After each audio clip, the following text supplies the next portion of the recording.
Kita lanjut tentang John Damaskus lagi di dalam disposisi iman ya. Pasal 22 tentang nafsu dan energi. Ini kita masih berbicara dengan apa yang terjadi di dalam jiwa manusia ya. Kalau secara batinia dan lahiriah. Nah, pasal tentang nafsu dan energi. Nafsu bahasa dari kata bahasa Yunani pathos ya atau patience. Nah, di sini saya terjemahkan jadi nafsu. Nafsu adalah sebuah kata dengan berbagai arti ya. Kata ini digunakan dalam kaitannya dengan tubuh dan merujuk pada penyakit dan luka. Itu yang pertama ya. Kemudian kata ini juga digunakan dalam kaitannya dengan jiwa yang berarti nafsu dan kemarahan.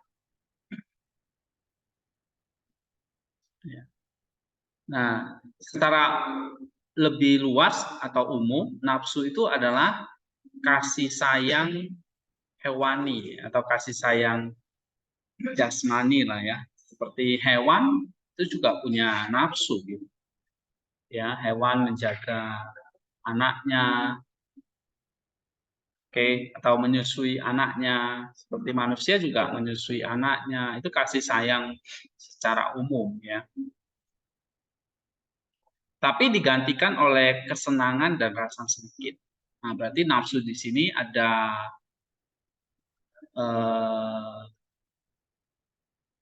apa ya? Ada penyimpangan di sini.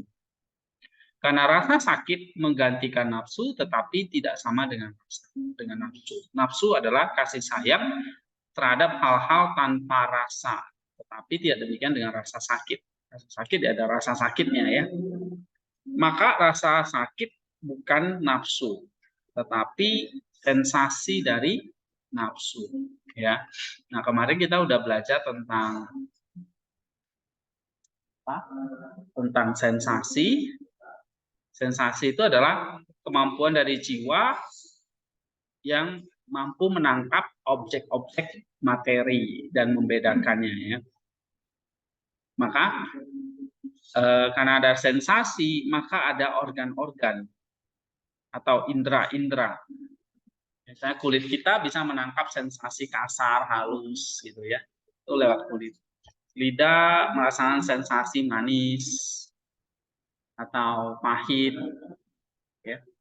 Nah, sensasi itu ada kemampuan jiwa yang dengannya objek-objek material dapat ditangkap atau dibedakan. Nah, organnya namanya sensoria. Ya. Lalu sensoria atau alat-alat indera. Ada penglihatan, ada pendengaran, penciuman, ya, pengecap, lalu sentuhan, ada 5 indera. Ya. Nah, sekarang nafsu ya. Nanti saya tunjukkan juga seperti saya janji minggu lalu, 2 minggu lalu tentang patience ya, ini bahasa Inggrisnya atau pathos.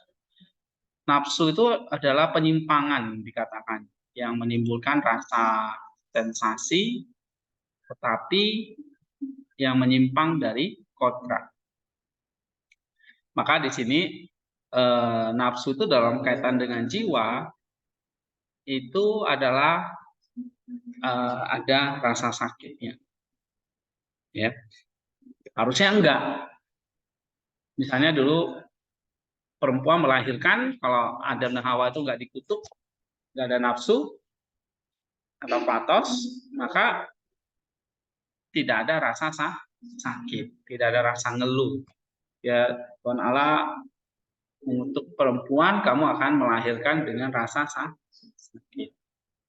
Atau Adamnya akan dengan jerih lelah mencari nafkah. Padahal dulu nggak perlu, ya kan? Sebelum jatuh dalam dosa atau sebelum ada jatuh dalam nafsu, itu tidak perlu, tidak ada rasa sakit. Ya. Misalnya Hawa itu melahirkan Kain dan Habel dengan rasa sakit. Bagaimana dengan Bunda Maria? Nih, Ismar.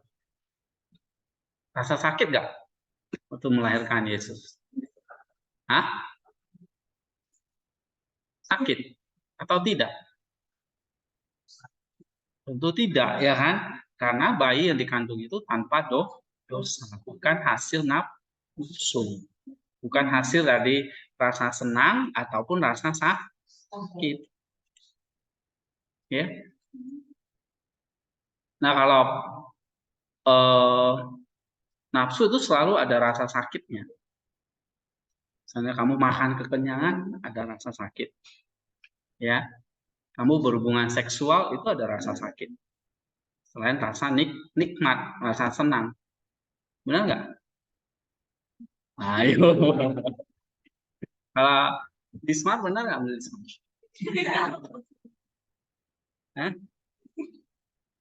Udah pernah rasakan? Oke. Nafsu, kasih sayang hewani. Ya, tapi ada diliputi rasa senang dan sakit. Nah, hubungan seksual. Atau apalagi nafsu yang lain. Hah? Gitu. Apa? Makan misalnya. Makanan yang berlebih. Ya, itu ada rasa senangnya. Tapi juga ada rasa sakit. Kamu bisa sakit perut misalnya. Atau ususmu bisa sakit karena kekenyangan dan sebagainya. Oke, that is the pathos ya. Nah, ini yang dimaksud dengan nafsu adalah kasih sayang hewani yang digantikan oleh kesenangan dan rasa sakit. Oke, itu secara umum ya.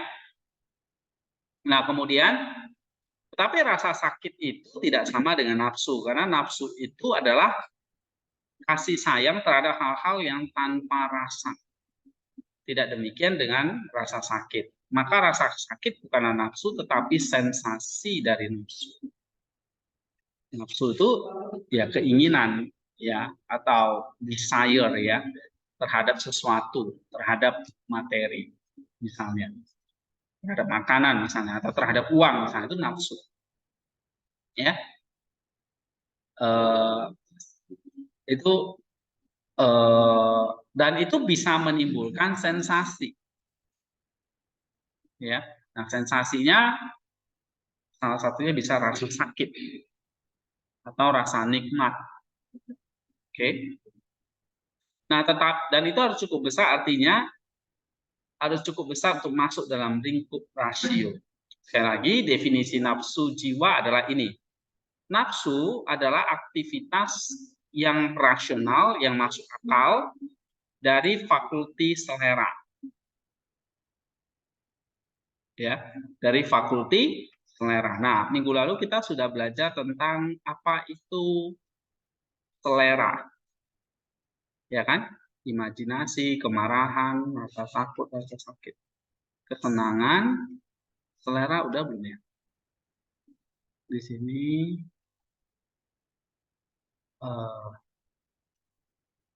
manusia. Mungkin nanti dia jelasin di bawah ya. Nah, tentang selera. Aktivitas yang masuk akal dari fakulti selera tergantung pada presentasi kepikiran tentang sesuatu yang baik atau buruk. Atau dengan kata lain, nafsu adalah aktivitas jiwa yang tidak rasional yang dihasilkan dari gagasan tentang sesuatu yang baik atau buruk. Nah, ini maksudnya ngerti nggak?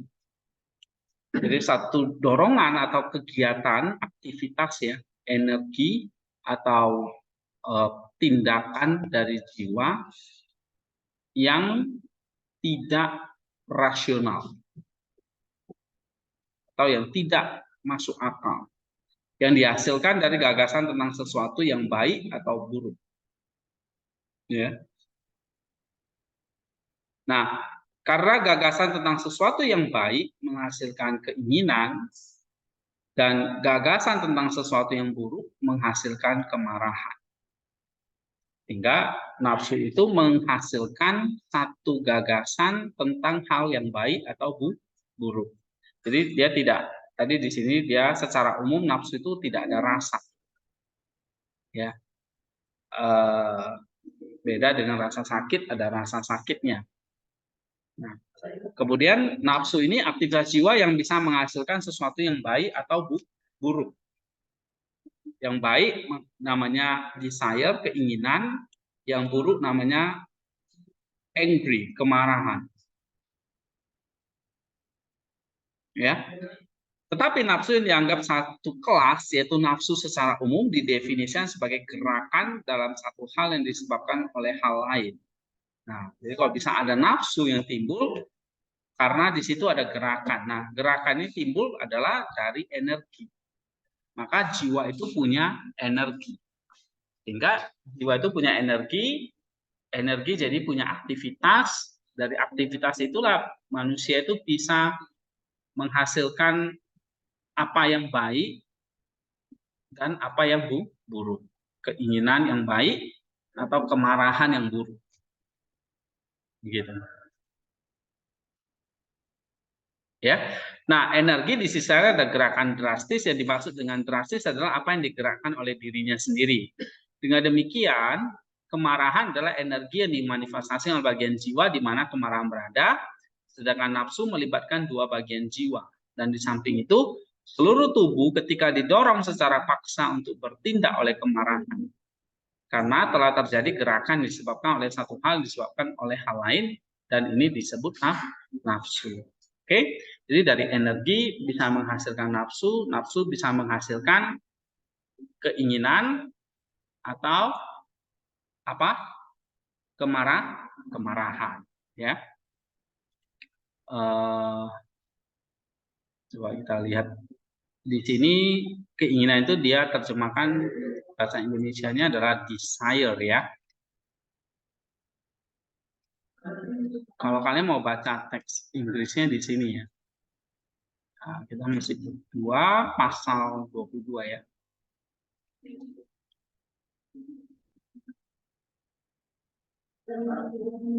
Ini ya.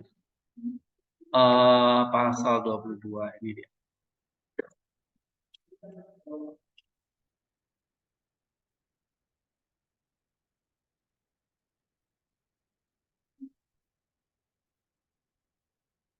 Baca.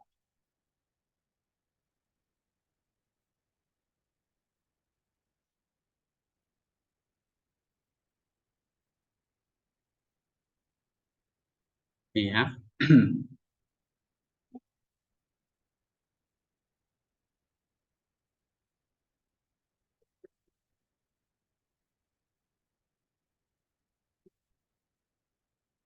Tadi pleasure, kesenangan, feel, angry, imagination, sensasi tadi udah ya.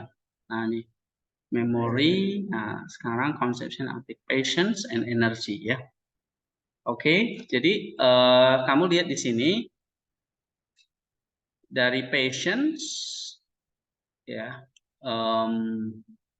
Nah, nanti di sini bisa menghasilkan yang namanya desire and anger. Ya, desire and anger. Oke. Tetapi dalam arti lain, energi dikatakan sebagai nafsu. Karena energi adalah gerakan yang selaras dengan kodrat. Nafsu adalah gerakan yang bertentangan dengan kodrat. Nah, ini penting. Gerakan energi yang bertentangan dengan kodrat. Misalnya kodrat manusia diciptakan kan untuk menjadi rupa Allah. Tetapi karena nafsu ada, akhirnya menggeser. Tidak lagi jadi serupa dengan Allah, tapi serupa dengan dunia. Atau serupa dengan yang jahat. Nah, itu digerakkan oleh apa? Oleh nafsu. Jadi sesuatu yang menyimpang atau yang bertentangan dengan kodrat. Maka menurut pandangan ini, energi dapat dikatakan sebagai nafsu ketika ia bertindak sebagai kodrat. Jadi sebetulnya ada nafsu yang baik, itulah energi, karena bertindak sesuai dengan kodrat. Tapi ada juga nafsu yang bertentangan dengan kodrat. Ya. Dengan demikian sehubungan dengan jantung misalnya. Jantung kita ya. Denyut alamiahnya kan dia kok bisa berdetak karena ada energi. Dan energi itu berasal dari mana? Dari jiwa. Gitu. Ya. Energi berasal dari jiwa. Nah, misalnya detak jantung kita. Ya. Merupakan gerakan yang berlebihan dan tidak alamiah. Ini adalah denyut alamiah adalah energi, ya kan? Jantung dengan denyut alamiah. Sedangkan detak jantungnya yang merupakan gerakan yang berlebihan dan tidak alamiah adalah nafsu dan bukan energi. Tetapi tidak semua aktivitas dari bagian jiwa yang penuh nafsu atau gairah itu disebut nafsu, tetapi hanya yang lebih keras yang mampu menyebabkan sensasi. Tapi kalau hanya gerakan kecil tidak dirasakan itu bukan nafsu. Ya. Jadi nafsu itu timbul ada satu gerakan jiwa yang menyebabkan sensasi. Oke, karena untuk membentuk nafsu diperlukan kekuatan yang cukup besar dan demikian pada hal ini kita menamakan pada definisi nafsu bahwa itu adalah aktivitas yang rasional. Karena aktivitas yang lebih rendah luput dari perhatian indera dan tidak menimbulkan nafsu. Misalnya contohnya aktivitas yang lebih rendah ya katakanlah mata kita berkedip, ya itu aktivitas yang rendah itu nggak menimbulkan nafsu. Tetapi kalau mata kita lihat perempuan terus berkedip-kedip menimbulkan sensasi di otak itu menimbulkan nafsu. Ya, oke. Tapi kalau hal-hal yang gerakan yang kecil-kecil dan tidak dirasakan itu bukan nafsu. Ya, misalnya apa ya contohnya ya kelopak mata kita bergeraknya dari jantung tanpa kita sadari ya itu kan gerakan yang kecil dan kita nggak merasakan ya kan mata kita berkedip jantung kita berdenyut terus apa lagi ya kadang-kadang tangan kita bergerak gitu ya gerakan kecil itu nggak menimbulkan nafsu.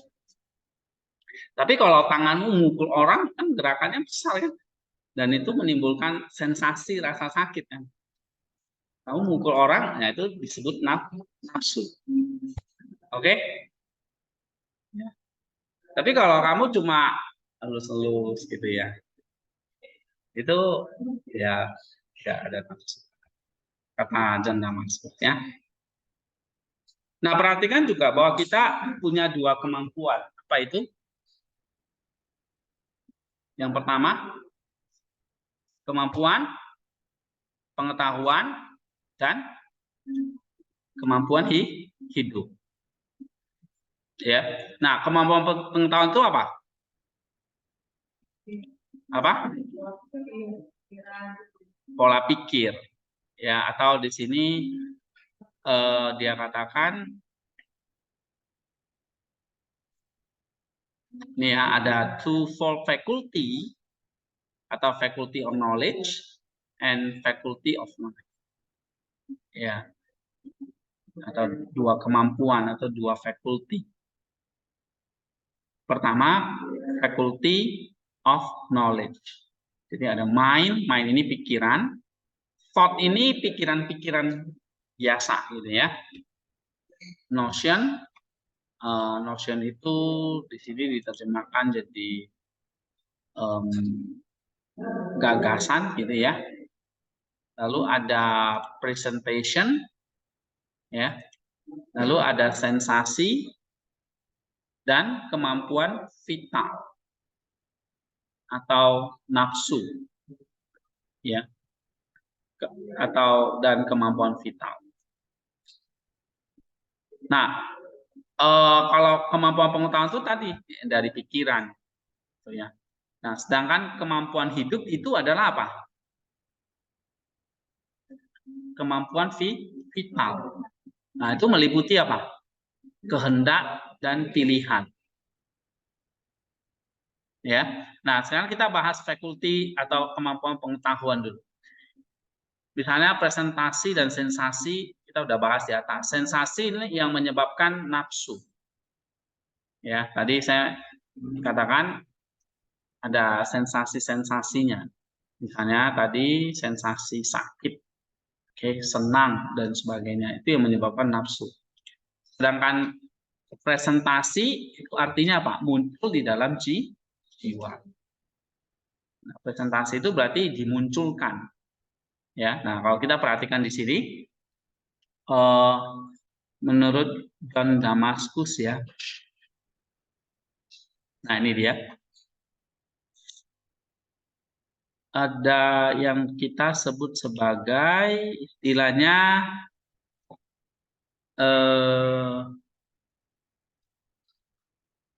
ada pertama provokasi, ini ya, proses munculnya passion atau nafsu. Pertama ada provokasi dari si jahat. Ya, coba baca Matius 4 ayat 3. Nanti kita lihat presentasi itu ada di mana. Sini dia katakan presentasi muncul dalam jiwa, dari presentasi muncul gagasan. Ya. Nah, setelah itu pikiran menimbang kebenaran atau kepalsuan dari gagasan. Menentukan apa yang benar, dan ini menjelaskan yang disebut dengan daionia atau pikiran. Ya. Oke, nah sekarang kita lihat ini dulu. Matius 4 ayat 3.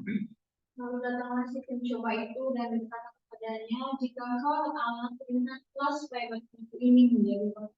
Ya, selalu ada provokasi dari si iblis ya, dari si jahat. Misalnya Yesus saja juga diprovokasi gitu. Oke. Nah, dari provokasi jika ini berlanjut, ya, akhirnya jadi namanya coupling. Coupling itu artinya kita menerima provokasi itu. Ya. Kita menerima. Artinya provokasi itu sekarang tinggal di dalam gagasan atau pikiran. Ya. Nah, tadi di sini dikatakan ya, sensasi menyebabkan nafsu yang disebut presentasi muncul dalam jiwa, dari presentasi muncul gagasan. Nah, sehingga di sini presentasi itu termasuk godaan dari si jahat dari luar. Timbul apa? Gagasan. Jadi kita lihat sesuatu nih, menarik ya, provokasi kan? Oke, habis itu masuk menjadi coupling. Coupling itu berarti kita terima presentasi itu menjadi sebuah pikiran atau gagasan. Ya. Nah, kalau di sini bahasa Inggrisnya dia katakan notion. Apa namanya? Notion. Kadang-kadang terjemahan Indonesia agak susah ya. Jadi kayak mind, think, thought, notion itu jadi diterjemahkannya jadi membedakannya agak sulit. Karena bahasa Indonesia terbatas ya pikiran. Tapi di bahasa Inggris itu atau Yunani itu bisa berbeda-beda. Yang namanya pikiran itu macam-macam. Ya, pikiran dari hati, pikiran biasa, ada yang tadi motion, gagasan, ya. Ya, berarti ini jadi notion, jadi sebuah notion. Nah, kemudian dari notion jadi apa? Notion itu nanti akhirnya, ini supaya nggak bingung ya, notion ini akhirnya daionia kita mempertimbangkan, ya, daionia kita itu mempertimbangkan apakah notion tadi, gagasan tadi benar atau palsu, benar atau salah ini. Nah, jadi kata daionia itu makanya artinya Daionia itu berarti kayak pikiran, mind itu artinya daionia. Nah, dari daionia itu punya energi untuk membedakan notion tadi, benar atau salah. Tadi kan saya bagi di itu ya, noetic faculty itu, lihat nggak? Saya sengaja bagi itu, saya nggak tahu ya. Ini rada sulit ya, maka saya jelasin pelan-pelan. Noetic faculty ini ada. Oke, kita view ya. Nah, ini ada istilah-istilah. Kalau bahasa Indonesia itu nggak kelihatan ya tadi, maka saya tunjukkan Inggrisnya juga. Noetic, istilahnya noetic ini faculty nous ya, atau faculty noetic. Ini faculty dari jiwa. Tadi dikatakan oleh Damaskus, itu ada dua, faculty pengetahuan dan faculty hidup. Ya, atau faculty of knowledge and faculty of life. Faculty of knowledge itu ada mind, nah ini daionia, ada thought, pikiran-pikiran, ya, notion itu ya gagasan, lalu ada presentation, ada sensation. Nah, kalau faculty of hidup, of life itu namanya faculty yang vital. Ya, faculty vital atau affective faculty yang meliputi kehendak dan pilihan, itu faculty of life. Tapi faculty of knowledge ada mind, ada thought, ada notion, ada presentation, ada sensation. Nah, ini istilah-istilah yang harus bedain. Ada berapa macam nih? Mind, thought, notion, presentation, sensation. Oke? Nah, ini semua adalah di dalam jiwa. Karena ini faculty dari jiwa. Jadi jiwa itu memang kompleks ya. Kompleks. Ya, ada mind, ada thought, ada notion, ada presentation, ada sensation. Nah, nanti dari sensation menyebabkan nafsu. Ya kan? Nafsu ini berarti udah terjadi di sini nih. Nafsu. Kemudian nafsu dibuahi jadi dosa. Tapi apa yang terjadi di dalam jiwa sehingga kok bisa menghasilkan nafsu? Nah, ini ada urutannya nih. Menghasilkan nafsu itu karena ada provokasi, lalu ada coupling, menghasilkan passion, wrestling, action, actualization, captivity. Nah, jadi ada berapa proses ini? 4, 5, 6, 7. Ya. Ada 7 proses, oke? Nah, nanti kita kembali ke sini dulu, tapi saya jelasin ini. Sampai di sini ngerti nggak? Faculty of knowledge ada mind, thought, notion, presentation, and sensation. Ya. Nah, tadi kita sampai daionia. Misalnya, kira-kira kalau ini gambarnya ini 4 lapisan ya dari manusia. Jadi manusia itu terdiri dari tubuh, soma, dan jiwa. Ya, tubuh dan jiwa. Oke? Atau di sini dikatakan daionia. Daionia itu adalah dikatakan rational mind directs the soma. Jadi tubuh diatur atau dipimpin oleh namanya dianoia. Dianoia diterjemahkan kalau di Alkitab itu ya pikiran. Ya, mind. Dianoia mind. Atau saya seringkali terjemahkannya kadang-kadang sebagai intelek. Ya, intelek. Oke. Nah, daionia itu sama nggak dengan nous? Kan sering kita dengar istilahnya nous gitu ya. Nah, di sini beda. Daionia itu bukan nous. Ya, soma and daionia. Nah, dua-dua ini yang membentuk namanya human. Ya. Jadi ada soul, ada soma. Oke. Nah, di dalam soul, di dalam jiwa,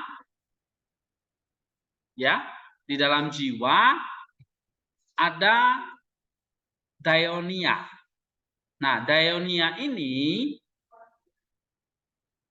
ya, di sini dikatakan punya 3 aspek atau 3 kekuatan, yaitu epitumia atau epitumiktikon. Ini aspek dari desiring. Nah, ini kelemahan terjemahan juga ya. Sering dikatakan ini desire itu nafsu. Padahal bukan passion nafsu keinginan itu beda. Tapi epitumia. Ini terbatasnya bahasa Indonesia sekali lagi. Desiring, epitumia itu desiring ya, bukan passion. Passion tadi itu sesuatu yang sudah menyimpang dari kodrat ini. Oke? Tapi kalau nggak menyimpang, namanya desiring gitu ya. Oke. Yang ada di dalam soul ini ya. Lalu ada namanya logistikon dan timikon. Jadi ada namanya desiring, logistikon yang bekerja dengan nous, dan timikon. Timikon itu insensif. Ini berkaitan dengan kayak emosi, perasaan gitu ya. Tadi kalau dengar pengkhotbah tadi ada afeksi, ya itu maksudnya wilayah timikon. Ya. Tapi mereka hanya tahu ini aspek, oh ada kehendak, dia bilang ini kehendak gitu ya tadi, epitumia. Ini lebih kepada desiring. Ya kadang-kadang terjemahan bahasa Indonesia jadinya kehendak gitu ya. Saya nggak tahu benar atau enggak, tapi epitumia itu lebih kepada keinginan ya. Gitu. Keinginan saya, keinginan makan, keinginan seks, keinginan dipuji, keinginan dihormati, itu semua wilayah apa? Epitumia. Lalu ada logistiko, ini kaitannya dengan pusat pikiran. Ya. Kemudian timikon itu perasaan, bisa emosi, bisa marah, bisa senang, bisa sedih. Ini wilayah apa? Timikon. Oke. Nah, tiga-tiganya ini itu adalah manifestasi kerja dari dianoia ini. Ya, atau soul ini. Nah, kemudian apa itu nous? Nous itulah yang menjadi intelek dari ketiga ini. Jadi kalau dikatakan nous itu apa? Nous itu bisa kekuatan dari jiwa yang menghasilkan tiga ini. Atau nous itu adalah energy of the soul. Energi dari jiwa yang dimanifestasikan dalam bentuk tiga. Desiring, logistikon, dan timikon. Ya, dan itu disebut dengan nous. Nah, misalnya kita baca penjelasannya ini ya. Dalam tradisi patistrik, hati itu pusat kesadaran diri atau nous manusia. Ini ada hati ya. Kardia itu berarti spiritual center of human being atau pusat kesadaran diri atau nous manusia. Ya. Hati sama nggak dengan jiwa? Ya sebenarnya sama gitu ya. Hati atau jiwa ya sometimes ya kadang-kadang disamakan. Tapi intinya hati itu pusat kesadaran diri atau nous dari manusia. Nah, nous itu apa? Nous itu adalah nih semacam energi tadi. Maka tadi nafsu itu kan dihasilkan tadi dari apa? Ada energi kan, gerakan jiwa. Tapi jiwa bisa bergerak karena ada energi.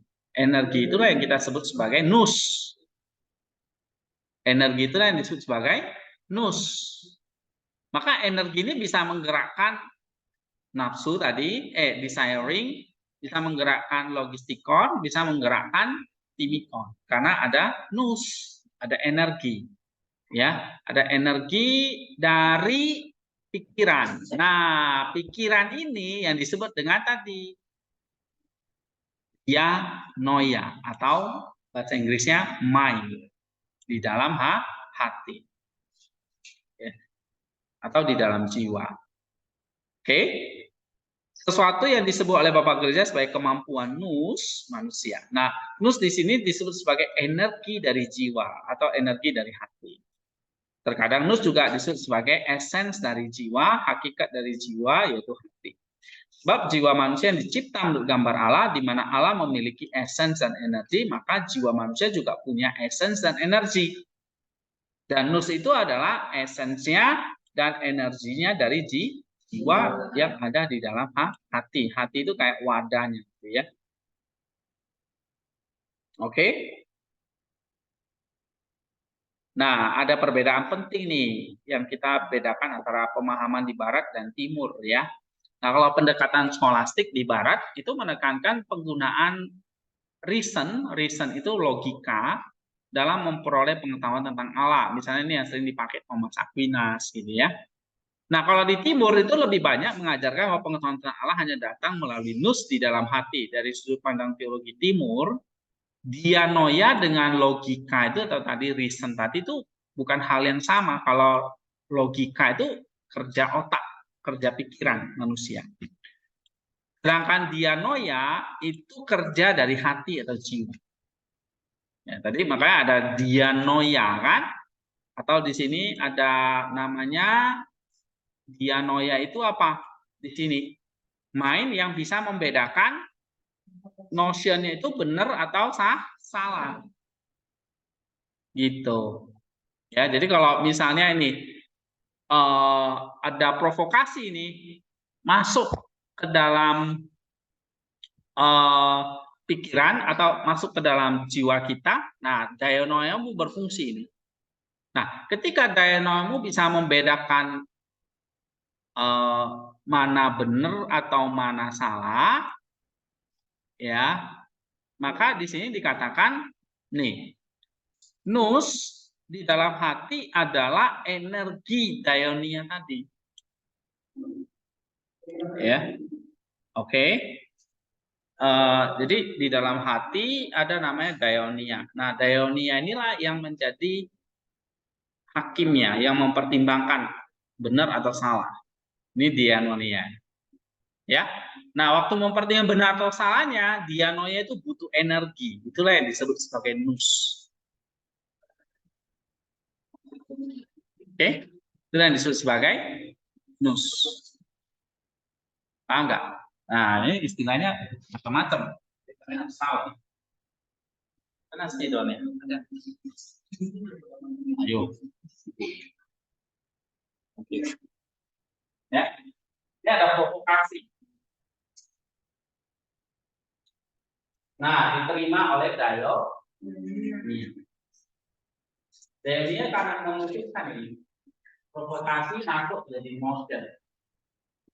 Jangan ini motion. Oke.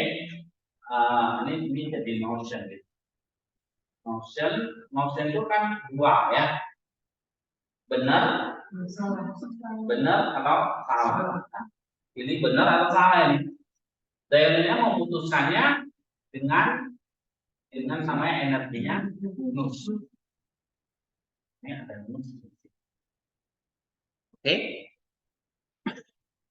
Sehingga nous di dalam hati itu adalah energi dianoia di dalam hati. Ya. Sehingga di sini di timur ya misalnya kayak bapak-bapak gereja kayak Damaskus, Simus ya. Itu melihat bahwa dianoia kita ini yang perlu diterapi, yang rusak nous-nya ini. Bukan logikanya. Sehingga percuma kita diajarin logika. Hanya memuaskan pikiran aja malah jadi sombong. Nah, tapi dianoianya nggak disentuh, nggak diperbaiki. Ya, nggak disentuh oleh misalnya rahmat atau Roh Kudus atau anugerah, maka dianoia tetap rusak. Nah, kalau dianoia rusak, ini misalnya ini error, apa yang terjadi? Notionnya ya pasti error. Ya kan, karena nggak berfungsi. dengan baik. Oke, karena Dionia ini yang harus dibetulin supaya bisa memilih yang baik, notion yang baik. Gitu. Atau tadi notion itu kayak gagasan yang baik. Walaupun misalnya masuk nih godaan-godaan, ya, tapi Dioniamu berfungsi dengan baik, kamu bisa tetap memilih yang baik. Gitu. Ya, bisa kita kehilangan uang, terus masukkan notion itu. Kita punya Dionia yang jelek itu adalah, saya akan balas dendam, curi uang orang, karena saya kehilangan uang, saya akan balas dendam, curi lagi gitu. Nah itu notion yang jelek. Tapi kalau kamu kehilangan uang, Dioniamu baik, kamu akan menghasilkan notion yang baik. Misalnya notion yang baik itu apa? Dengan kehilangan uang, kamu akan notion yang baik. Pikirannya adalah kamu akan berpikir misalnya yang baik, misalnya bukan balas dendam, mencuri lagi dan sebagainya gitu. Misalnya kamu bisa menerima itu jadi satu pelajaran buat kamu, harus lebih hati-hati gitu. Bisa ya kan, macam-macam kan ini namanya passion gitu ya. Oke. Nah, yang kita perlu sembuhkan itu adalah Dionianya, bukan logika gitu ya, bukan reason, tapi Dionia. Makanya di dalam kekristenan itu ini bukan harus jadi semacam terapeutik ya.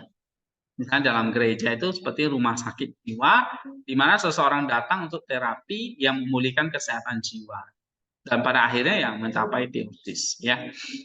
Nah, jadi tujuan kita misalnya belajar tentang teologi, ya, dan teologi ini hari ini kita belajar tentang jiwa, tentang manusia, tentang nous.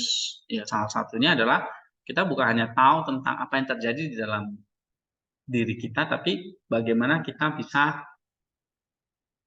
dengan kesadaran kita bisa memperbaiki, ya.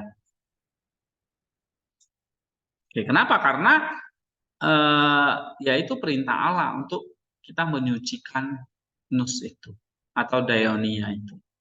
Ya, nah tujuan hadirnya gereja di dunia itu tadi di sini dikatakan adalah untuk penyembuhan atau pemulihan hati umat manusia. Ya, gereja berfungsi sebagai rumah sakit yang berpusat pada terapi, dan para imam itu berfungsi sebagai terapisnya. Jadi para hamba Tuhannya ini. Nah, kalian ini nanti akan jadi terapisnya. Tapi kalian harus sehat dulu, disembuhkan dulu. Kalau kalian sakit dan sakit terus, ya gimana kamu mengobati orang lain gitu. Misalnya membawa orang mengenal Kristus dan mereka tidak mengalami penyembuhan. Kalau dalam tradisi gereja memang melihat manusia itu semua adalah pasien. Ya, kita ini semua adalah pasien jiwa karena semua terserang yang namanya penyakit nafsu. Oke.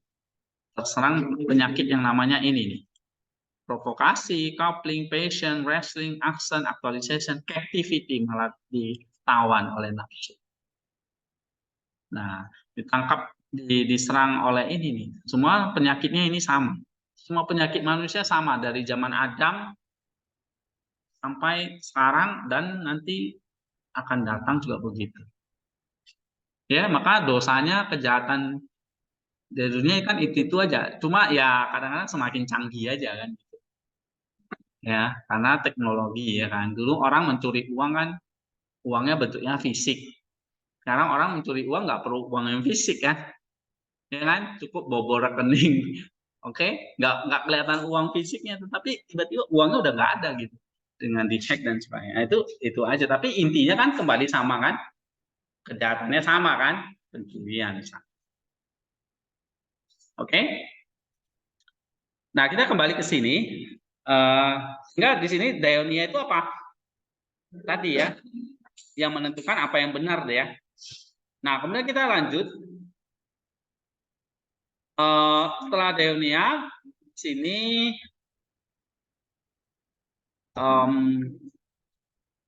ada namanya istilahnya intelligent atau intelek. Nah, itu sebetulnya dengan kata lain adalah nus ya. Jadi nggak usah bingung. Istilah nus itu sama dengan intelek. Intelek di sini maksudnya apa? Nus. Nah, diterjemahkan ke Inggris itu jadi intelek. Ada yang menerjemahkannya tetap nus gitu. Saya lebih suka ya nus lah ya. Atau kadang-kadang diterjemahkan ke bahasa Inggris intelek. Nih. Intelligent atau intelek. Nah, itu sebetulnya dengan kata lain adalah nus. Oke? Jadi nggak usah bingung. Nus atau intelek di sini adalah aktivitas utama dari, ini dikatakan apa? Aktivitas utama dari mind. Mind ini daionia maksudnya. Nah, maka tadi kan saya katakan di sini, nus itu adalah apa? Energi dari daionia atau aktivitasnya. Energi itu kan aktivitasnya. Jadi daionia kan beraktivitas. Sibuk nih terus memfilter pikiran-pikiran yang masuk. Kayak kamu kan dengerin saya ngomong gitu ya. Kamu memfilter kata-kata yang kamu dengar, kamu filter. Ini apa ini Pak Andi bilang? Oh, begini. Filternya tuh pakai daionia, nusnya. Oke?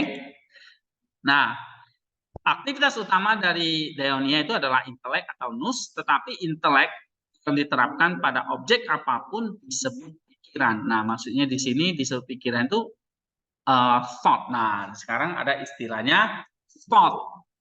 Oke, nanti ada notion. Notion ini ya kita terjemahkan gagasannya. Notion, tapi notion ini bukan thought. Thought ini pikiran-pikiran.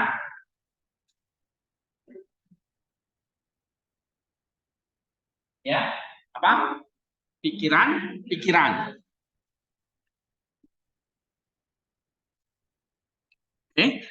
Nah, waktu kita misalnya melihat objek ini, kita punya pikiran tentang ini.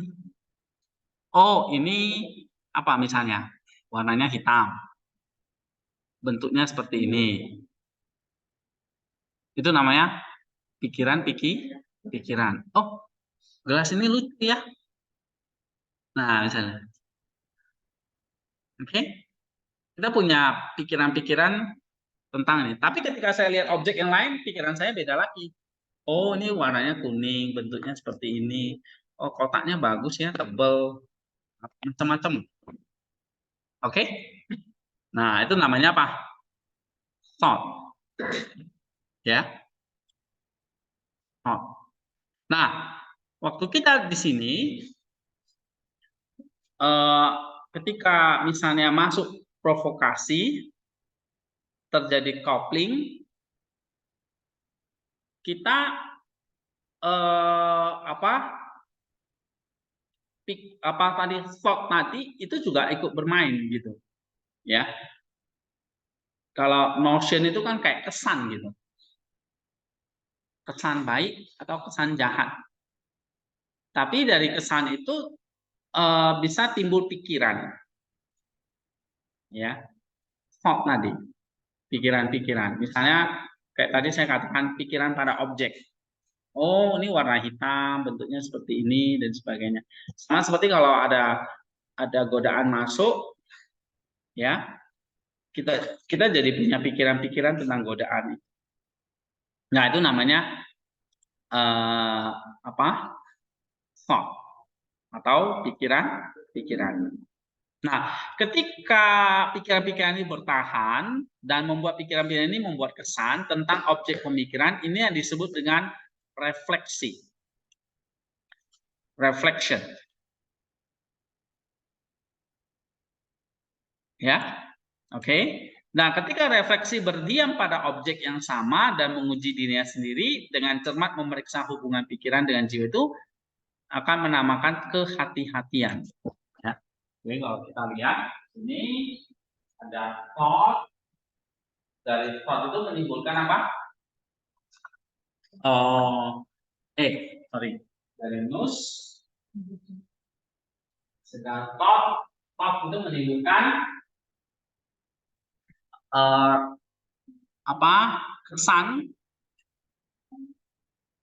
ya, diterapkan pada objek. Lalu misalnya dari objek itu kalau bertahan, ya, membuat kesan tentang objek pemikiran ini dan bertahan, ini yang disebut dengan reflection. Ya, reflection. Oke. Reflection. Nah, reflection itu akan menghasilkan prudence. Ya. Oke. Ya. Ini tambahan dapat. Nus, thought, nus ini intelek ya tadi ya. Right? Thought, reflection, prudence. Ya. Selanjutnya dari prudence, kita memperluas wilayahnya membentuk yang namanya rasio atau reason. Di sini dikatakan reasoning. Oke. Jadi dari prudence menghasilkan namanya reasoning atau rasio, logika, ya. Dan membentuklah namanya konsep. Oke, yang disebut dengan konsep. Oke, misalnya intelek itu kan terus melihat sebuah objek. Katakanlah objeknya ini. Apa ini namanya? Muk, ya kan? Nah, kamu lihat menimbulkan pikiran-pikiran. Terus lama-lama kamu amati terus. Jadi refleksi. Ya, jadi refleksi, jadi prudence, ketelitian. Prudence itu maksudnya ketelitian, kehati-hatian. Makin lama kamu makin teliti, kamu lihat, ya, lama-lama timbullah kamu punya namanya logika, reason. Nah, dari situ timbul konsep. Kamu bisa menjelaskan konsep cangkir ini. Ya, jadi kalau dijelaskan misalnya setelah kamu amati jadi reflection, oh itu ternyata beda ya dengan gelas. Muk itu punya gagang, ya, sedangkan gelas nggak punya. Oke, sama-sama tempat minum. Jadi kalau kamu konsepkan apa muk ini? Muk ini adalah tempat minum atau wadah untuk menyimpan air yang memiliki gagang. Oke. Tapi ukurannya kecil. Beda kalau ukurannya besar, itu bukan muk lagi, namanya apa? Eret ya. Nah, apa kan ada yang besar tapi ada gagang juga. Itu namanya apa? Eret atau apa? Teko. Nah, benar. Oke? Akhirnya kamu bisa mengkonsepkan kan? Ya, jadi konsep. Oke, itu. Itu contoh ya. Dan ini dinilai sebagai aktivitas jiwa sepenuhnya yang muncul di bagian di mana rasio berada dan tidak melihat ekspresi lahiriah dan darinya muncul kata-kata yang diucapkan oleh lidah. Dari sini kan tadi kan setelah kita amati bisa jadi sebuah konsep. Konsep itu berarti rasio itu berbicara dan dari situ kita berkata-kata tentang ini. Ya. Oke, itu namanya faculty of knowledge, oke, faculty pengetahuan. Nah, ini namanya faculty pengetahuan, ya, sampai konsep. Oke. Di mana peranan soma, tubuh dan jiwa? Ya, semua di sini. Ini peranan dari tubuh dan jiwa. Oke, jiwa menggerakkan tubuh. Misalnya tadi mata melihat, ya, kemudian otak berpikir, ya, misalnya kayak reason itu kerja otak, oke, nah, otak berpikir dan sebagainya. Nah, tapi tubuh digerakkan oleh namanya intelek atau jiwa tadi. Harus Dan setelah kita membahas fakulti fungsional, mari kita beralih ke fakultas vital, ya, atau fakulti vital itu namanya appetitive faculty atau vital faculty, ya. Appetitive itu selera gitu ya istilahnya.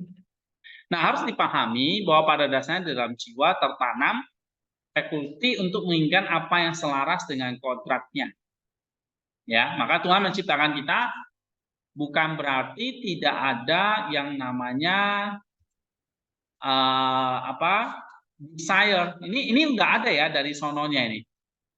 Dari waktu Allah ciptakan kita, tiga-tiga ini sudah ada dan ini harus sesuai kodrat. Tapi kalau tiga-tiga ini menyimpang, ini namanya nafsu. Makanya penyakit dari jiwa itu nafsu, passion. Kenapa? Karena disebut penyakit karena menyimpang dari kodrat. Kalau sesuai kodrat bukan penyakit, tapi ya sesuai kodrat ya, udah bagus gitu. Tapi kalau menyimpang itu jadi penyakit. Nah, Allah menciptakan kita dalam jiwa kita punya epitumia, logistikon, timikon, itu sesuatu yang kodrati atau alamiah dimiliki oleh jiwa manusia. Jadi namanya manusia semua punya tiga-tiga ini. Ya, kalau namanya manusia. Oke. Nah, di sini dikatakan di dalam jiwa tertanam kemampuan tadi, tiga tadi.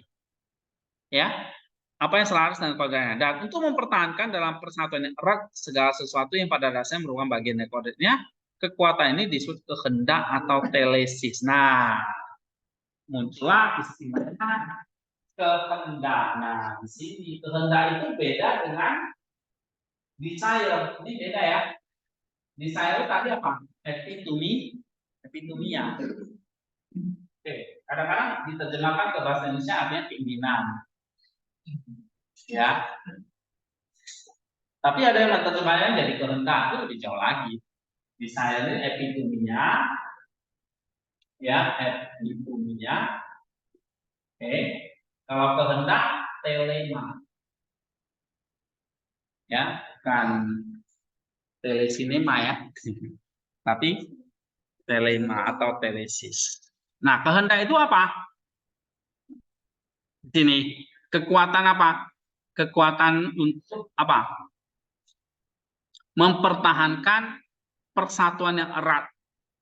Segala sesuatu yang pada dasarnya merupakan bagian dari kodrat. Jadi bagaimana mempertahankan ketiga ini supaya sesuai dengan kodrat, itulah kehendak. Jadi Tuhan kasih kehendak kepada manusia. Ya, tapi kehendaknya bukan kehendak yang terikat, melainkan kehendak yang bebas. Nah, di dalam kehendak itulah kehendak bebas itulah manusia itu otonom. Ya, tidak dikendalikan oleh siapapun kecuali nus itu sendiri atau diri itu sendiri.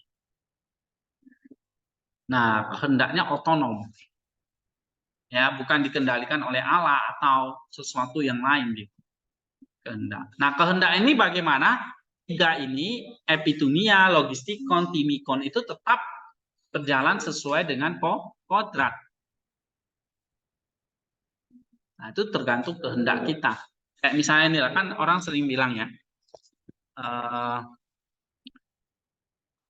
kalau mau pasti bisa kan gitu kan, ada istilahnya kan. Asal punya kemauan, ya ada jalan ya kan. Ada jalan keluar, ada solusi gitu. Nah, itu maksudnya mau kehendak itu kan sama. Oke, jadi kehendak itu jadi semacam kekuatan jiwa supaya kita berjalan sesuai dengan kodrat. Nah, atau berjalan sesuai dengan kehendak Allah misalnya gitu. Oke, ini kata Damaskus. Oke, ya. Jadi telesis atau kehendak itu paham ya? Bagaimana mempertahankan kita tetap berjalan sesuai dengan kodrat. Ya. Karena esensi dari keberadaan kita itu adalah merindukan aktivitas yang baik dalam hal apa? Dalam hal pikiran maupun indera ya. Pikiran ini berarti kerja dari jiwa, sense ini berarti kerja dari tubuh. Tubuh itu kan tadi ada 5 indera itu kan. Tubuh bisa makan, minum, mengecap, menyentuh, mendengar, melihat, itu sense namanya, indera. Kerja dari tubuh, ya. Lalu kerja dari jiwa namanya mind atau dianoia tadi. Nah, kehidupan kita kan ya aktivitasnya adalah aktivitas dari dianoia, berarti kerja dari jiwa, ya kan? Kerja dari jiwa dan kerja dari tubuh. Kerja dari jiwa ya ini tadi, ya kan? Nah, kerja dari tubuh ini namanya sense, ya. Dan itu harusnya sesuai dengan kodrat kita, ya, atau sesuai dengan kodrat kita atau sesuai dengan natur kita. Nah, natur kita kan tadi adalah gambar dan rupa Allah. Nah, jadi sesuai dengan situ. Nah, mau melenceng dari gambar dan rupa Allah itu udah jadi dosa. Oke? Nah, kemudian di sini dikatakan, maka definisi ini juga diberikan untuk kehendak kodrati atau kehendak ilahi, kehendak alamiah kita, kehendak alamiah kita. Jadi kehendak alamiah kita adalah tadi berjalan sesuai dengan kodrat kita. Jadi maka di sini kehendak atau telema ada namanya kehendak yang kodrati. Kehendak kodrati ini kehendak alamiah kita. Nah, kehendak alamiah kita kan menaati kehendak Allah kan gitu ya kan, tidak melenceng, memuliakan Tuhan misalnya gitu, itu kehendak kodrati. Oke? Atau bahasa Inggrisnya apa di sini? Natural will. Apa? Natural will. Ya. Atau kehendak yang kodrati atau alamiah. Oke. Nah, sedangkan kita lanjut tentang kehendak. Kehendak itu juga adalah appetite. Tadi, faculty. Jadi tadi kalau di sini ada nous, ini faculty of knowledge. Ya, di sini kehendak faculty of vital atau appetite. Appetite itu maksudnya selera, di sini bukan selera makan, selera mabuk gitu bukan ya, tapi yang vital, sesuatu yang vital, ya. Di sini dikatakan rational and vital. Nah, jadi kalau faculty of knowledge, ya tadi intelek tadi, mind ini tadi, nous atau apa? Nous intelek, kalau di sini jiwa tadi mind ya. Oke, mind ini faculty of knowledge. Tapi selain jiwa ada namanya telema, kehendak. Nah, itu faculty of vision atau appetite. Bisa ikuti? Hah, mana? Bisa? Ya, kalau enggak nanti dengerin lagi.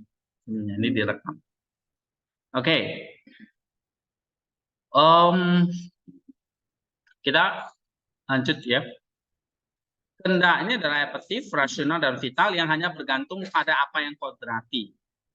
Jadi, kehendak itu tidak lain adalah appetite alamiah atau kodrati, vital, rasional dari segala sesuatu yang membentuk kodrat, yaitu hanya kemampuan sederhana. Karena selera atau appetite malu yang tidak berakal dan karena tidak berasional tidak disebut kehendak. Makanya kalau binatang itu kan tidak berakal atau tidak rasional, maka mereka tidak punya yang namanya kemampuan vital atau kemampuan appetif atau disebut dengan kehendak. Ya. Gitu. Maka manusia itu ya punya faculty of vital atau faculty of appetif yang disebut sebagai kehendak. Dan ini tidak dimiliki oleh binatang yang tidak punya rasio. Ya, binatang tidak punya reason.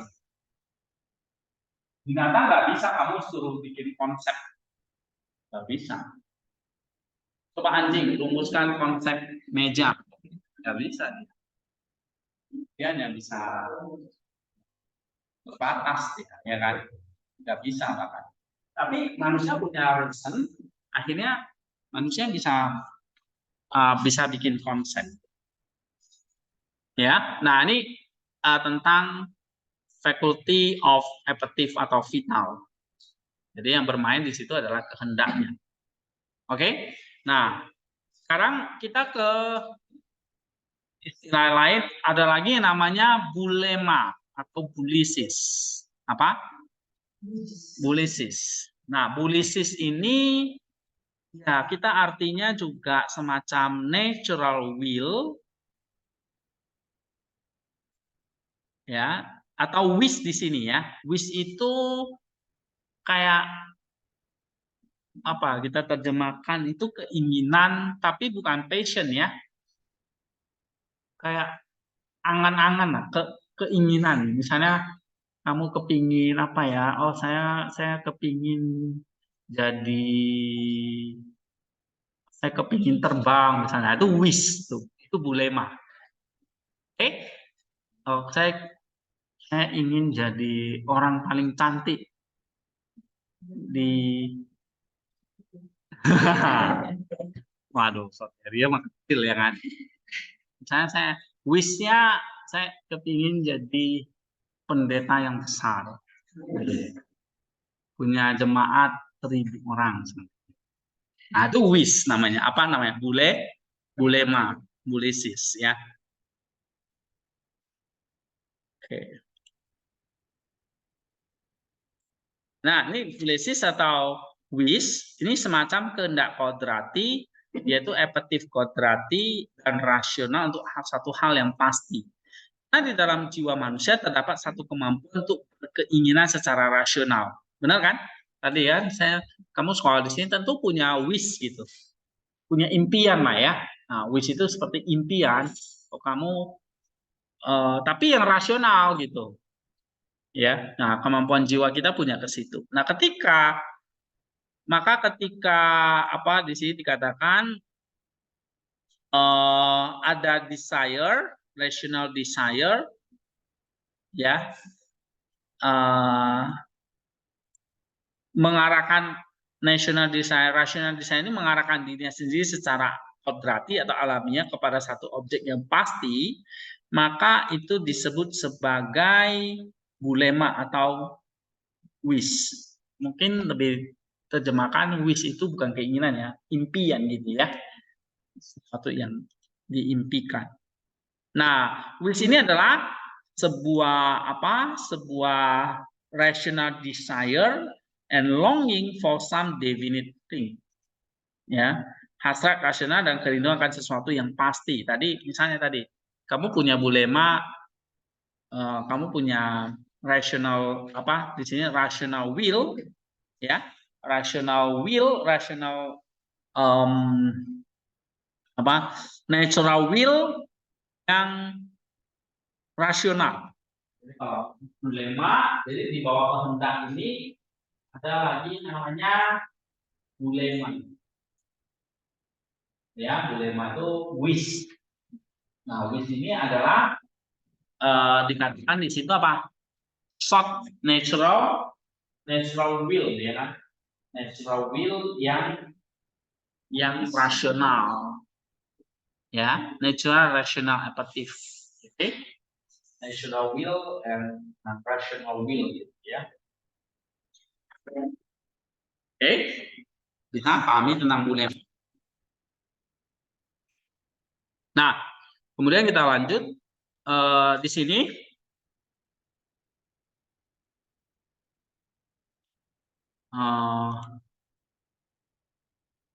Bulema ini ya, bagaimanapun digunakan baik di dalam kaitannya dengan apa yang ada di dalam kekuatan kita dan dalam kaitan dengan apa yang ada di luar kekuatan kita, yaitu baik dalam kaitannya dengan yang mungkin dan yang tidak mungkin. Jadi memang namanya impian itu kan ada sesuatu yang baik, artinya bisa yang mungkin terjadi, ataupun itu di luar kekuatan kita.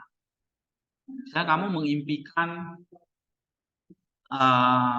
apa ya, jadi seperti Superman, ya bisa terbang kemana-mana. Nah itu satu yang tidak mungkin, ya. Karena kita sering berharap untuk menuruti hawa nafsu dan untuk menjadi tenang atau tidur dan sejenisnya, dan ini adalah kekuatan kita untuk dicapai, ya. Tetapi kalau kita ingin jadi raja, tidak tadi ya, ingin jadi Superman atau apa, itu di luar dari kekuatan kita, dan itu yang disebut dengan kemustahilan. Oke, itu yang mau dikatakan oleh Damaskus ya. Nah, kemudian kita baca lagi wish ya. Wish atau impian tadi mengacu pada tujuan akhir saja dan bukan pada sarana yang digunakan untuk mencapai tujuan tersebut. Tujuannya adalah objek dari wish itu. Ya, objek dari wish itu, keinginan itu. Misalnya menjadi raja, ya, atau menikmati kesehatan yang baik. Jadi ada sesuatu yang mungkin, ada sesuatu yang mustahil, ya. Dan menjadi raja sesuatu yang mustahil, menikmati kesehatan baik itu sesuatu yang mungkin. Tetapi cara-cara untuk mencapai tujuan tersebut, cara bagaimana kita harus menikmati kesehatan yang baik atau mencapai raja, pangkat raja adalah objek dari pertimbangan. Ya. Nah, sekali lagi, cara-cara untuk mencapai wish kita tadi, ya, misalnya tadi mendapat kesehatan yang baik atau mencapai pangkat raja, ini objek dari pertimbangan. Kemudian setelah wish ada yang namanya penyelidikan atau yang kita sebut dengan counsel atau wish itu meliputi inquiry and speculation. Nah, jadi dari wish muncullah tadi dari kehendak, jadi bulema itu nanti memunculkan ini masih faculty of vital ya. Wish itu bisa lecture, muncullah yang namanya bahasa Yunani di situ thesis and skeophis, ya, inquiry and speculation. Inquiry itu berarti kamu menyelidiki, inquiry, dan speculation. Oke, nah itu dari wish. Nah, kamu ingin mencapai wishmu apa? Oh, menjadi orang yang sehat, punya kesehatan yang baik. Tentu untuk mencapai kesehatan yang baik, kamu pasti akan selidiki kan, gimana cara hidup yang sehat. Oke, setiap hari 10 bungkus Indomie. Kamu selidiki, waduh 10 bungkus Indomie itu ngandung apa aja? Kamu selidiki, waduh kalau 10 bungkus, usus saya tuh bisa jadi kayak mie telur di dalam gitu ya kan. Nah, ternyata inquiry-nya kan jalan kan. Oh, nggak sehat kalau makan Indomie. Ya, tadi itu yang khotbah itu ternyata dulu dia jago akupuntur. Cuma nggak tahu dia belajar doktrin apa gitu ya. Maka tadi khotbahnya juga agak aneh gitu ya. Nggak tahu dia belajar doktrin apa, biasanya doktrin reform kayak gitu, yang reform yang ekstrim gitu ya. Akhirnya nanti semua jadi berhala gitu. Kayak akupuntur dia bilang, oh itu nggak benar gitu. Akhirnya dia tinggalkan akupunturnya, padahal sayang dia bisa menolong banyak orang. Ya. Jadi maksudnya berita itu ya, kenapa ya? Ah, menyelidiki inquiry ya. Enggak, maksudnya tadi apa ya? Oke lah, kembali ke wish tadi, ke inquiry dan akhirnya kamu berspekulasi kan. Oh ya tadi kan belajar doktrin itu ya bisa ini ya, inquiry kan, dia selidiki ya doktrin apa. Ternyata dia berspekulasi. Oh, akupuntur ini salah nih. Akhirnya dia tinggalkan akupunturnya. Padahal akupuntur itu dengan pengobatan akupuntur itu dia bisa menolong banyak orang. Tetapi karena dia punya wish ya. Saya pengobatan tadi contohnya dia punya wish 100% hidupnya melayani Tuhan. Oke. Ya kan? Tadi dia bilang dia lebih baik melayani Tuhan daripada keluarganya kan. Ada kan tadi kesaksiannya. Itu banyak lah ya. Tokoh gereja zaman dulu kayak gitu, Johnson dan sebagainya. Tuh. Oh ya, 100% melayani Tuhan. Wish ya. Ya kan? Sesuatu yang mungkin nggak bagi dia, mungkin gitu. Tapi dari wish itu kan sebetulnya nature berasal dari mana tadi wish? Dari kehendak.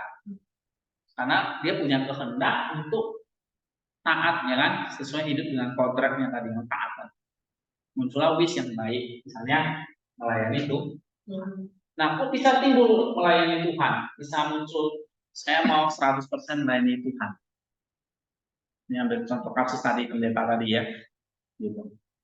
Ya karena ada wish ya kan. Wish itu muncul dari mana? Dari kehendak, ada ulema tadi. Ya, ada kehendak yang kodrati. Allah tanamkan dalam kodrat kita itu ada kehendak yang kodrati. Apa kehendak yang kodrati? Tadi hidup sesuai kehendak Allah. Oke? Nah, itu faculty of vital, efektif. Nah, dari wish muncullah 100% dari Tuhan. Maka dia belajar, dia inquiry. Diselidiki, gimana caranya melayani Tuhan 100% itu. Nah, gitu. Oh, ternyata dia misalnya belajar satu doktrin tertentu. Wah, belajar. Habis itu dia muncul namanya apa? Spekulasi. Dia berspekulasi, dia mengatakan kalau saya meninggalkan keluarga saya tidak peduli, saya melayani Tuhan pokoknya dimanapun, habis-habisan. Itu 100% melayani Tuhan. Itu spekulasi dia, speculation. Tidak ada benar, tidak ada salah di sini. Ini masih faculty of vital gitu ya. Termasuk dia tinggalkan akupunturnya. Karena dianggap itu tidak alkitabiah. Oke, nah macam-macam lah ya. Ada orang yang dulunya jago ini ya, yoga dan sebagainya. Dia tinggalkan. Ada orang yang dulunya dukun, ya kan? Dukun bisa meramal dan sebagainya. Nah, tapi ketika dia punya wish-nya adalah kembali kepada kodrati, ya, maka dia akan tinggalkan yang tidak kodrati. Paham nggak? Misalnya kayak dukun itu kan tidak kodrati. Artinya kita menyembah Tuhan, malah cari dukun, itu tidak kodrati. Harusnya kita menyembah Allah, malah kita nyembah uang, cari uang aja. Nah, itu tidak kodrati. Nah, maka wish-nya itu nanti akan punya natural wish. Oh, salah satunya yang baik tadi 100% melayani Tuhan. Nah, setelah itu kamu akan punya inquiry dan speculation. Oke? Nah, setelah spekulasi apa kata Damaskus? Setelah itu, jika objeknya adalah sesuatu yang berada dalam kekuasaan kita, nah muncullah nasihat. Ya, muncullah yang namanya nasihat atau deliberation, namanya bulisis, bukan bulema, tapi bulisis. Ada counsel. Nah, jadi kayak tadi Bapak tadi itu setelah dia belajar inquiry, berspekulasi, terus dia timbullah satu yang namanya counsel, satu kekuatan, satu keyakinan. Oh, benar nih. Aku mau tinggalkan itu semua, tinggalkan akupunturnya, tinggalkan bisnisnya. Dia katakan dia dulu kan pengusaha kan, dia benar-benar melayani Tuhan 100% sesuai wish dia, sesuai bulema dia. Oke, nah itu dia. Jadi ada yang namanya bulisis. Apa? Bulisis, counsel atau deliberation. Ya, nah counsel atau nasihat di sini adalah keinginan bulema tadi untuk menyelidiki garis-garis tindakan yang ada di dalam kekuasaan kita, ada di dalam kekuatan kita, gitu ya. Seseorang mempertimbangkan apakah dia harus menuntut satu masalah atau tidak, dan selanjutnya dia memutuskan mana yang lebih baik, dan ini disebut krisis atau penghakiman. Nah, jadi dari query speculation muncullah yang ada di counsel. Ya, counsel atau deliberation. Dari counsel itu akan muncul apa? Krisis itu habis itu akan muncul yang namanya krisis atau penghakiman. Krisis itu bahasa Yunaninya, ya, judgment kalau bahasa Inggrisnya.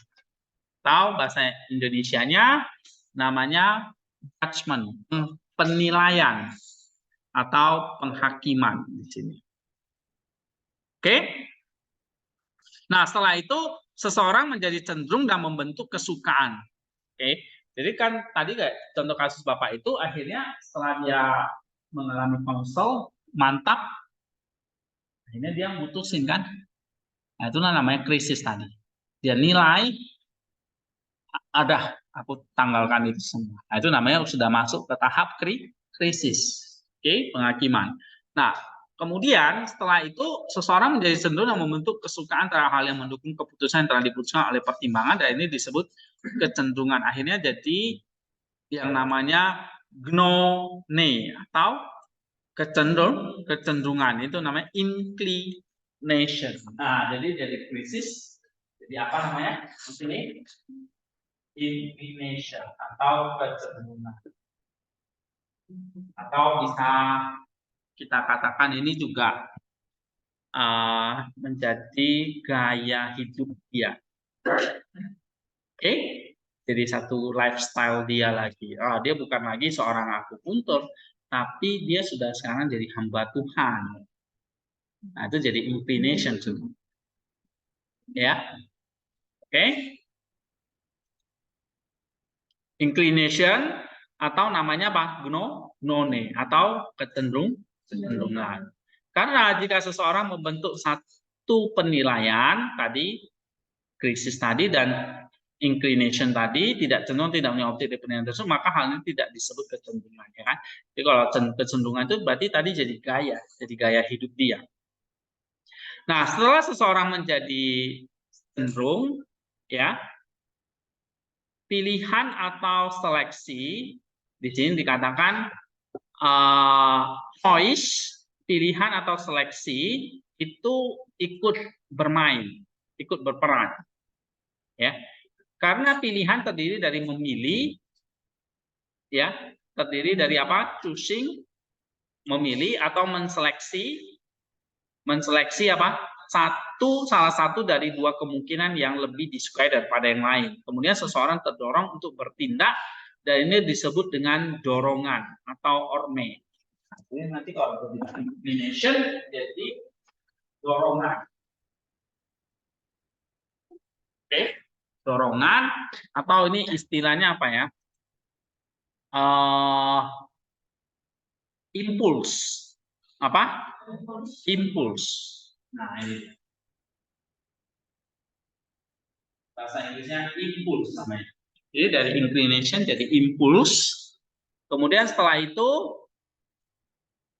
dibawa ke dalam tindakan, dan itulah yang disebut jadinya use, ya. Use itu maksudnya akhirnya jadi berguna, ya. Use, dari use itu terakhir the last stage after we have enjoyed the use itu cessation from desire, ya. menghentikan yang namanya penghentian dari keinginan. Jadi dari dorongan jadi use. Kamu lihat ya penjelasannya ya. Pertama mulai dari mana? Dilema. Ya, dilema jadi dilema. This muncullah inquiry and speculation, jadi counsel, jadi friksi, inclination, impulse, dan use. Gitu. Ya, nah kemudian terakhir adalah cessation from desire. Jadi cessation from desire itu artinya penghentian dari keinginan. Ya, karena udah tercapai. Akhirnya kita nggak mengharapkan lagi.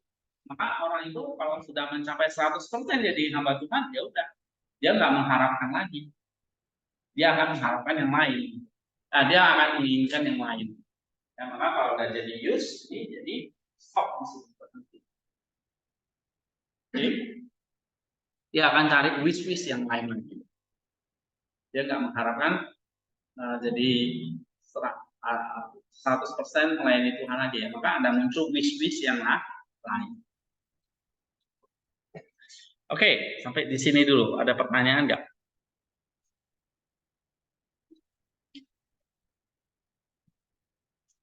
Ada? Nah, kita belajar dua faculty ya. Faculty of knowledge, prosesnya seperti ini. Faculty of vital, prosesnya seperti ini. Ya. Ini semua adalah aktivitas dari jiwa. Kalau faculty of knowledge, mainnya adalah di mind atau dianoia. Faculty of appetites itu mainnya di kehendak.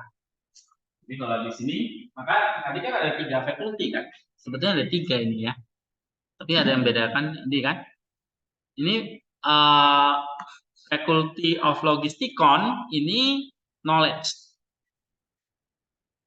Ya.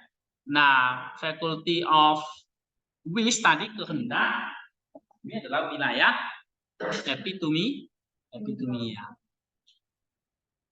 Oke. Mungkin termasuk ini juga ya. Jadi kalau Damaskus melihat cuma 2 ya. Faculty of knowledge, ini nous, intellect, ini pikiran ini ya, mind, kerjanya mind, eonia. Tapi kalau vital appetites mungkin ini ya, desiring, ini epitumia.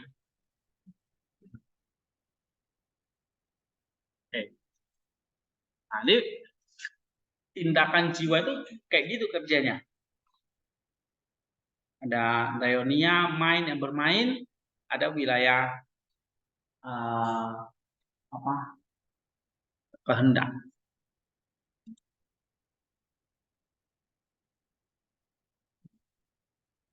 Oke.